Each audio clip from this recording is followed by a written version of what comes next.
दोस्तों कैसे हैं आप। एक ख़बर मैंने पढ़ी 3-4 दिन पहले। जापान की ख़बर थी कि 100 साल से ज़ायद उम्र की आबादी 80,000 से बढ़ गई है। अब जापान जैसे मुल्क के साथ हम अगर मवाजना करना चाहें तो सारे ये कहेंगे कि तरक्की याफ्ता मुल्क है, उसके साथ मवाजना पाकिस्तान का बनता नहीं है। लेकिन अगर देखें तो दूसरी जंग अज़ीम में बिल्कुल बर्बाद हो चुका था वो मुल्क। हिरोशिमा और नागासाकी पे बम गिरा, उसके बाद बिल्कुल तबाह और बर्बाद मुल्क हो चुका था। उसके बाद साइंस और टेक्नोलॉजी में वो उन्होंने महारत हासिल की कि अमेरिका जो है वो भी उनकी चीज़ें ख़रीदने पर मजबूर हो गया।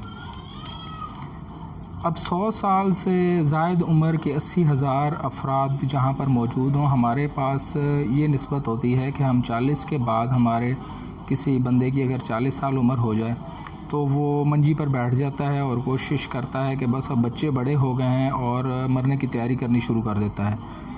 लेकिन वो लोग इस तरह नहीं करते। अब अल्लाह मियाँ ने जो चीज़ें हमें दी हुई हैं, एक मिसाल के तौर पर हम गुर्दे को ले लेते हैं कि हमारा जो गुर्दा है वो सफ़िशेंट कितना हो, तो हमारा 1/4 जो एक गुर्दे की 1/4 है वो हमारी पूरी बॉडी के लिए सफ़िशेंट है।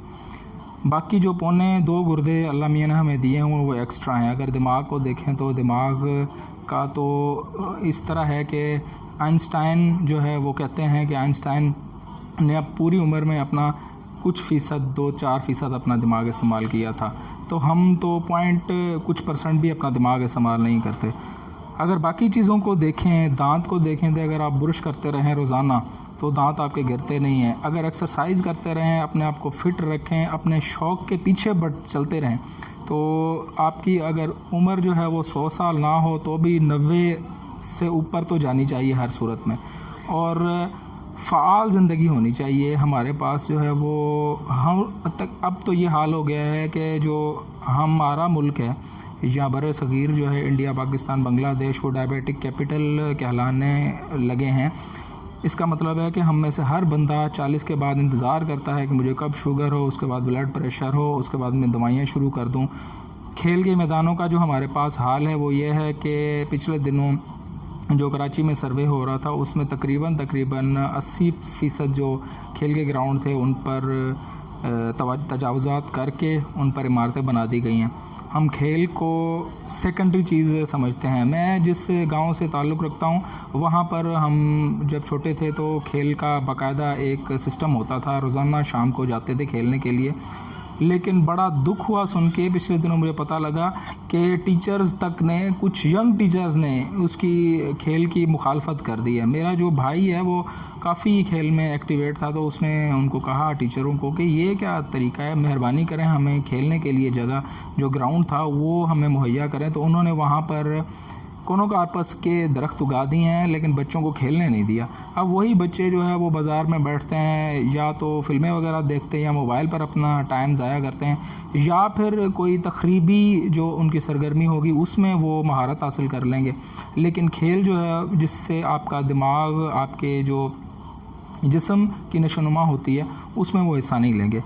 तो हमारे पास जो थिंकिंग है, वे ऑफ थिंकिंग, वो ये है कि खेल जो है वो बिल्कुल हमारे लिए जो है वो गलत चीज़ है। हालांकि पूरी दुनिया में खेल को मोटिवेट किया जाता है। हाँ, जहाँ तक शौक़ का ताल्लुक़ है, मैं कल पढ़ रहा था कि लोग शौक़ के पीछे भागते हैं। अब दुनिया में मेसी जो है, लियोनेल मेसी, वो सबसे ज़्यादा पैसे कमाने वाला एथलीट हो गया है।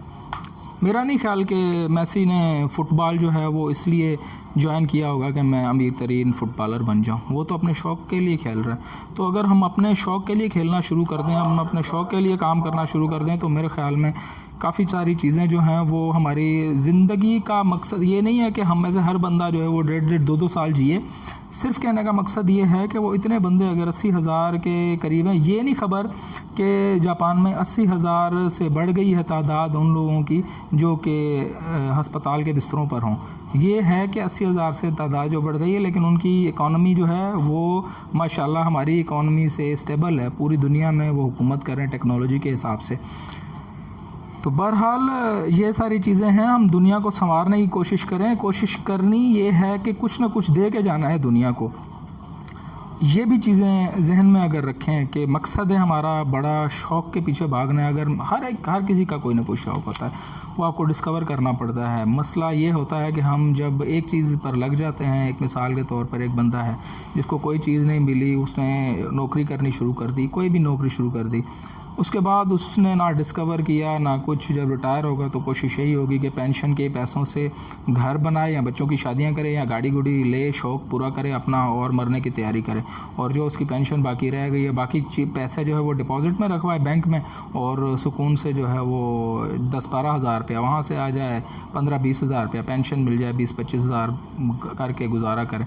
तो ये सारी चीज़ें अगर हम सेट करना शुरू कर दें कि अपनी जो ज़िंदगी है उसका कोई मकसद ढूंढ लें, तो मेरे ख़्याल में हम में से भी हर बंदा जो है वो 100 साल से ज़्यादा जिएगा।